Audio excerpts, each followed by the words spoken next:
Innal hamdalillah nahmaduhu wa nasta'inuhu wa nastaghfiruh wa na'udzu billahi min shururi anfusina min sayyiati a'malina may yahdihillahu fala mudilla lahu wa may yudlil fala hadiya lahu ashhadu an la ilaha illallah wahdahu la syarika lahu wa ashhadu anna sayyidana Muhammadan abduhu wa rasuluh.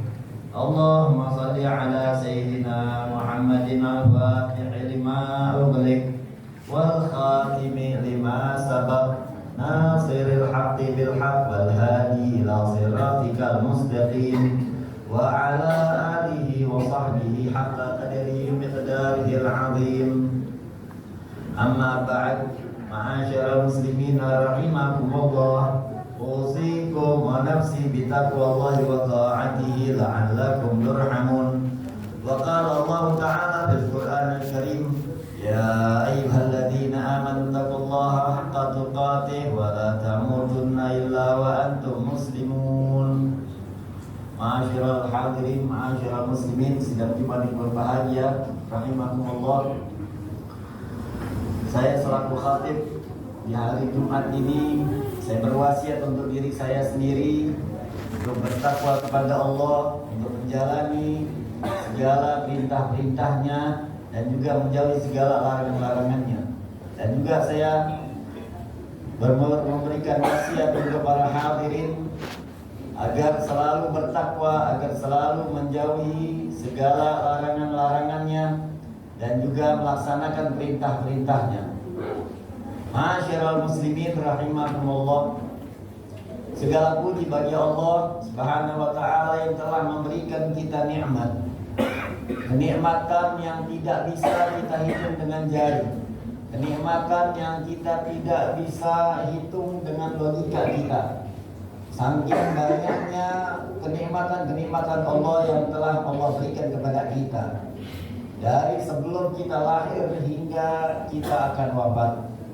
Allah Subhanahu wa taala selalu memberikan kenikmatan walaupun seseorang tersebut telah melakukan maksiat, telah melakukan hal-hal yang Allah tidak inginkan. Akan tetapi dengan kedermawanannya Allah, dengan karunia-Nya Allah, Allah masih memberikan kita untuk bisa melangkahkan kaki kita untuk bisa salat Jumat bersama, untuk bisa beribadah, untuk bisa lidah kita menyebut nama Allah, menyebut nama yang sangat indah, yang sangat mulia, yang sangat agung. Dengan karunia Allah kita bisa bersalawat kepada Rasulullah sallallahu alaihi wasallam. Salawat serta salam kita tunjukkan, kita berikan untuk junjungan kita Nabi kita Muhammad sallallahu alaihi wasallam. Ma'asyiral muslimin rahimakumullah. Hari Jumat adalah hari yang teramat mulia. Dikatakan hari Jumat adalah pemimpinnya hari, Sayyidul Ayyam. Oleh karena itu Nabi kita Muhammad sallallahu alaihi wasallam banyak menganjurkan kepada kita agar kita memperbanyak salawat kepada Rasulullah sallallahu alaihi wasallam, yang lebih khususnya di malam Jumat dan juga di hari Jumat. Rasulullah sallallahu alaihi wasallam bersabda, "Aktsiru minas salati alayya fi lailatul gharra wa yaumil azhar." Rasulullah bersabda, kalian perbanyaklah untuk bersalawat kepada aku di malam Jumat dan juga di hari Jumat. Ma'asyiral muslimin rahimakumullah. Salawat kepada Rasulullah sallallahu alaihi wasallam adalah salah satu dari bekal kita untuk menghadap Allah. Salah satu untuk keselamatan kita di dunia hingga di akhirat. Rasulullah sallallahu alaihi wasallam beliau menyampaikan kepada kita dalam hadisnya, "Inna lillahi malaikatan sayyahina yuballighuna 'anis salam." Rasulullah sallallahu alaihi wasallam bersabda bahwasannya Allah Subhanahu wa taala memiliki malaikat yang ditugaskan khusus untuk menyampaikan salam kepada Rasulullah sallallahu alaihi wasallam. Semakin banyak kita bersalawat kepada Rasulullah, semakin dikenal juga nama kita di hadapan Rasulullah Sallallahu Alaihi Wasallam. Karena dalam riwayat lain bahwasannya ketika umatnya Rasulullah bersalawat kepada Rasulullah, maka malaikat pun menyampaikan Fulan bin Fulan bersalawat kepadamu, Fulan bin Fulan memberikan salam kepadamu.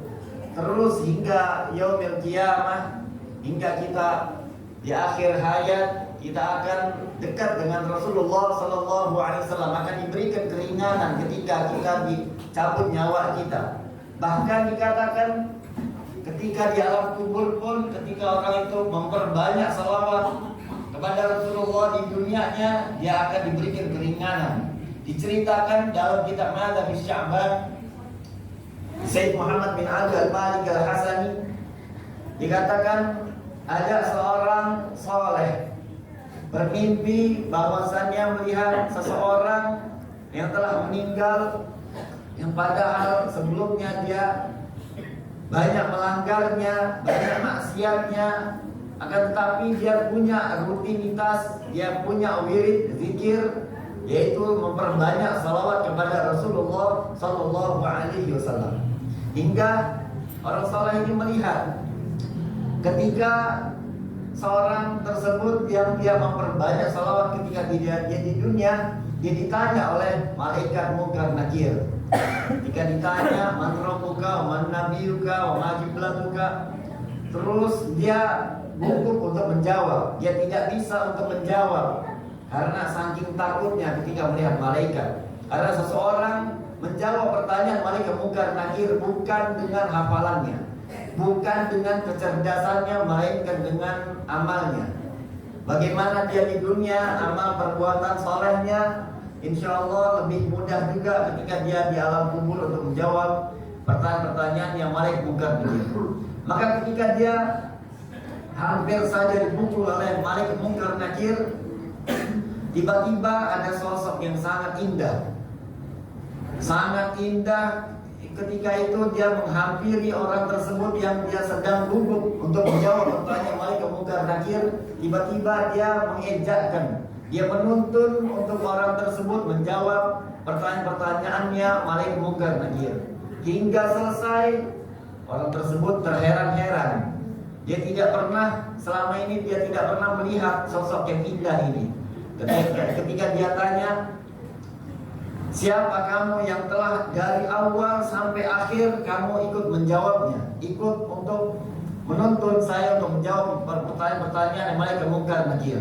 Maka dijawab oleh sosok yang indah tersebut, saya adalah pahala yang mana kamu di dunianya memperbanyak salawat kepada Rasulullah Sallallahu Alaihi Wasallam.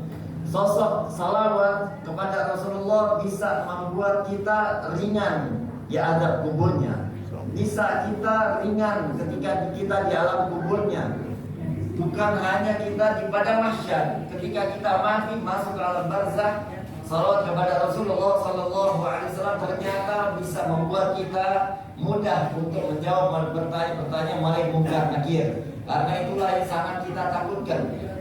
Sehingga dikatakan oleh Sayyid Utsman bin Ma'mun, beliau mengatakan tidak ada malam yang sangat menakutkan seperti malam pertamanya di alam kubur.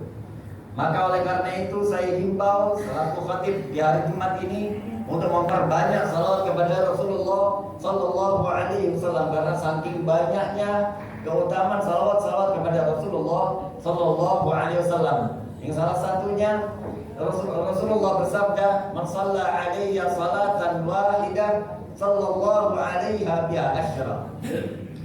Barang siapa yang bersalawat kepada aku satu kali salawat, maka Allah akan membalasnya sebanyak 10 kali.